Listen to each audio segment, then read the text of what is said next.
mentor, an activist, an entrepreneur, and a voice for our inner city on a national stage. And he's only 21 years old. Please welcome Jamal Green. Hi, Jay. Hey, hey. Can I call you Jay? Yes. Jamal. Yeah. Okay. So you grew up on the South Side. Yes. And you started this organization at 15? Yes. I started my first organization when I was 15 years old in high school with my history teacher. And when I grew up, I was a bad kid. I didn't lead kids the right way in school. And so I went to 12 schools and was kicked out of 9. What? Yes. Were you kicked out in kindergarten? In kindergarten. Yes. Now, why did you usually get kicked out? Well, I was a class clown. I was leading kids the wrong way. I didn't know how to channel my energy. And so when I finally got to high school, I found that way. I had a mentor, Pete Retzels, who looked at me and said, we have some of the same visions. Let me work with you. I see you need to channel your energy a better way. And we put it into an organization for youth. Wow. So now what are you trying to do now? I know you have big dreams on the South Side. Yes. So right now we're trying to open up a community center on 79th and Ashland. Okay. And it is, And you have the building. Yes, we have the building. It's a 12,500 square foot facility. Okay. It used to be an old bank, Standard Bank, but now we're trying to renovate it so that kids can have somewhere to go. So kids can learn about entrepreneurship and financial literacy and how to take back their own communities and stop waiting on everyone else to do it. Are you sure you're 21 years old? Yeah, really. Well, I just had a birthday the other day, so I'm 22 now. 22. Yes, just had a 22. birthday. You Yes. think, though, most guys your age, I mean, Chance the Rapper's doing amazing stuff, too, and I know he's My been in brother. your corner. Yeah. Yeah. But what is it about this new generation we're seeing in Chicago? Most people your age are going to the clubs and, you know, making mistakes at 22. Well, you know what? I think now youth all around this country are trying to take that torch, and say, we have to make a better future for us and for our children. I think that's the only way. Yeah. We can't wait on, anyone else to do it. We're going to get out there. We got the energy. We got the social media. We got the networks. Let's get out there and make it happen for our communities. And so that's what it's So how are you getting the funding for the community center? Oh, good question. So we have not got any government funding at all.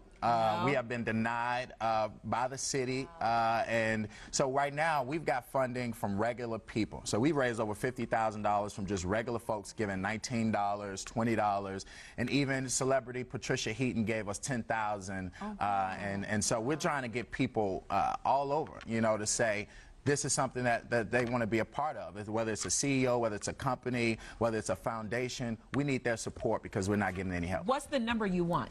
Well, the whole cost is going to be about $1.4 million to renovate the facility. Okay. But right now, we're launching a campaign today where we have to raise $150,000 in the next 60 days so that we can continue with the center. Because we do have financial deadlines. We do have to finish the acquisition for the property and finish paying off the property as well. So we got some strict deadlines, but we got to do it for these kids. And this is the last thing I think about when I go to sleep and the first thing I think about when I wake up so that I can open up this center.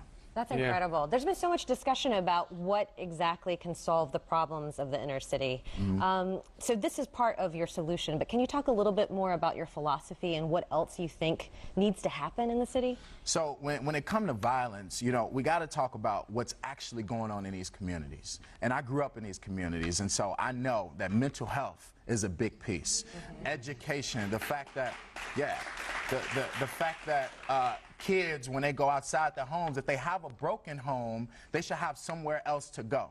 And the fact that we don't have nowhere else but school, and school is not a place that is actually challenging them. They're in classrooms with 40 kids. They don't have enough money to pay clinical staff to help with mental health.